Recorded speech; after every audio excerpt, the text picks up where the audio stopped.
Então, continuando aqui no versículo 31, onde nós paramos, né? O apóstolo Paulo continua dizendo, a fim de que, aliás, é o versículo 31, né? Para que eu seja livre dos rebeldes que estão na Judéia, e que este meu ministério em Jerusalém seja aceitável aos santos, a fim de que, pela vontade de Deus, eu chegue até vós com alegria e possa entre vós recobrar as forças. E o Deus de paz seja com todos vós. Amém. Então, meus amados irmãos, aqui terminamos o texto bíblico e vamos então aos comentários que temos sobre este texto. Primeiramente, nós verificamos que no capítulo anterior ele começa falando sobre os fracos na fé, que devem ser aceitos pelos que se consideram fortes ou pelos que se acham fortes na fé. Então, aqui, pelo menos, duas coisas importantes para nós observarmos, que é, digamos assim, como que um sinal para cima e outro sinal para baixo. Existem os fracos na fé e existem os fortes na fé.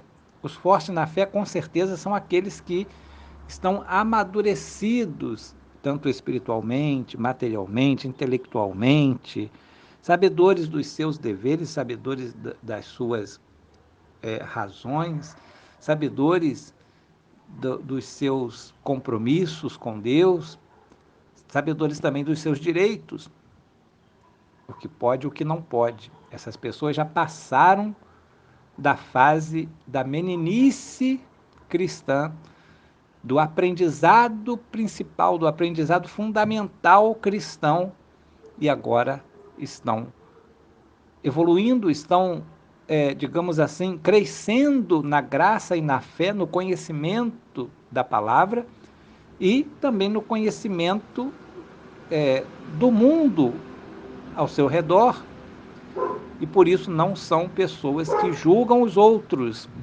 mas são pessoas que se atêm à sua própria vida, procuram melhorar os seus próprios relacionamentos, procuram ser pessoas boas, procuram ser pessoas que enfatizam a bondade de Deus nas suas vidas e a fé em Cristo, e não julgam aqueles que estão à sua volta por qualquer motivo que seja, mesmo que esses possam estar sendo socialmente condenáveis ou condenados pela sociedade.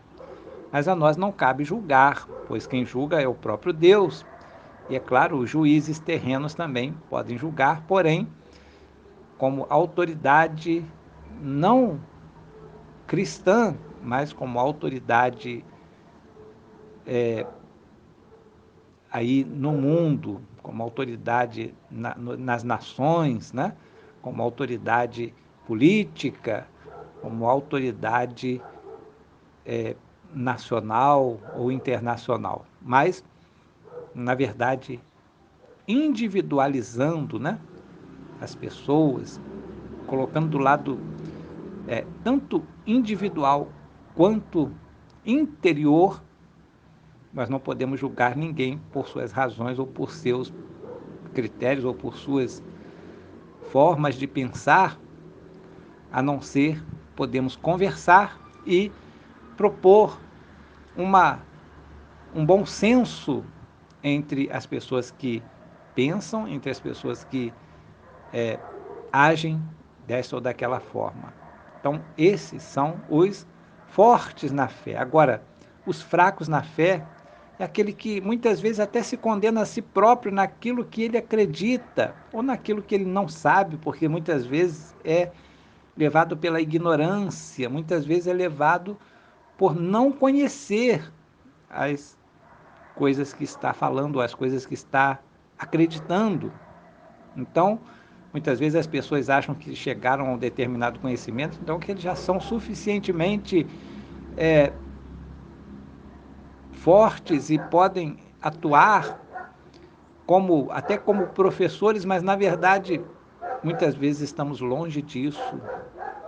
mas aquele que cresceu espiritualmente, que se fortaleceu em Cristo Jesus e que agora passou desta meninice cristã, que muitas vezes nós vemos acontecer nas nossas igrejas, infelizmente nos dias de hoje, que fomenta muitas coisas como a fofoca, como as indiferenças, como o racismo, como tantas coisas ruins que nós poderíamos citar aqui, né?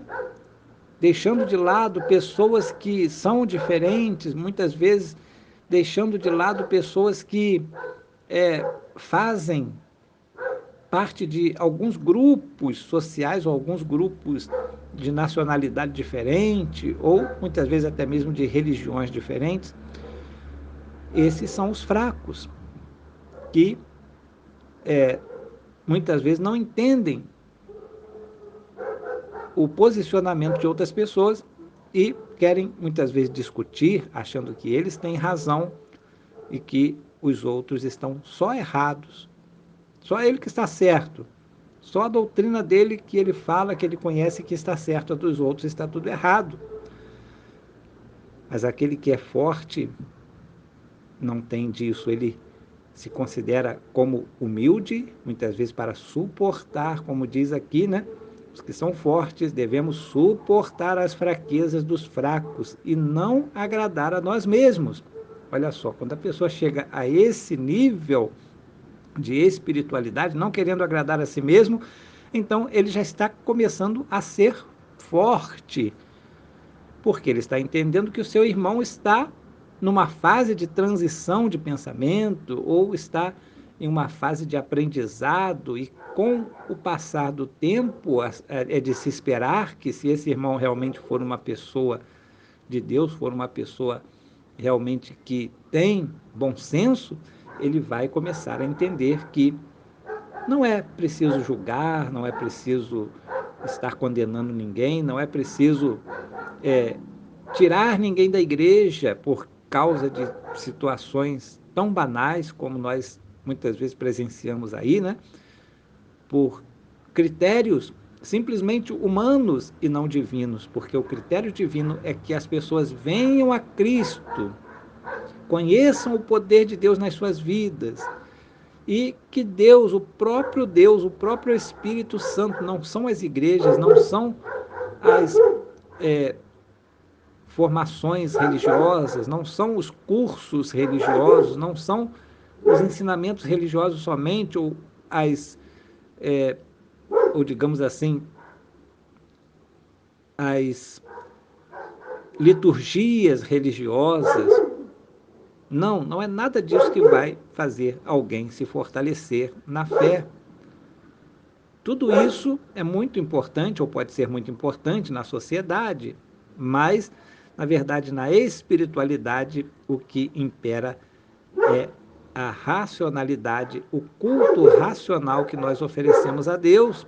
Cada um de nós podemos oferecer a Deus individualmente, e quando nós entendemos que nós fazemos parte de um corpo, que é o corpo de Cristo, que é um corpo magnífico, celestial, que todos nós estamos incluídos nele, fortes e fracos, pessoas de qualquer lugar, de qualquer nacionalidade. Então nós vamos entender que existem realmente diferenças e que nós também somos diferentes e que nós estamos num aprendizado constante para crescer junto com os demais. Então vamos seguir aqui no versículo 2 em diante.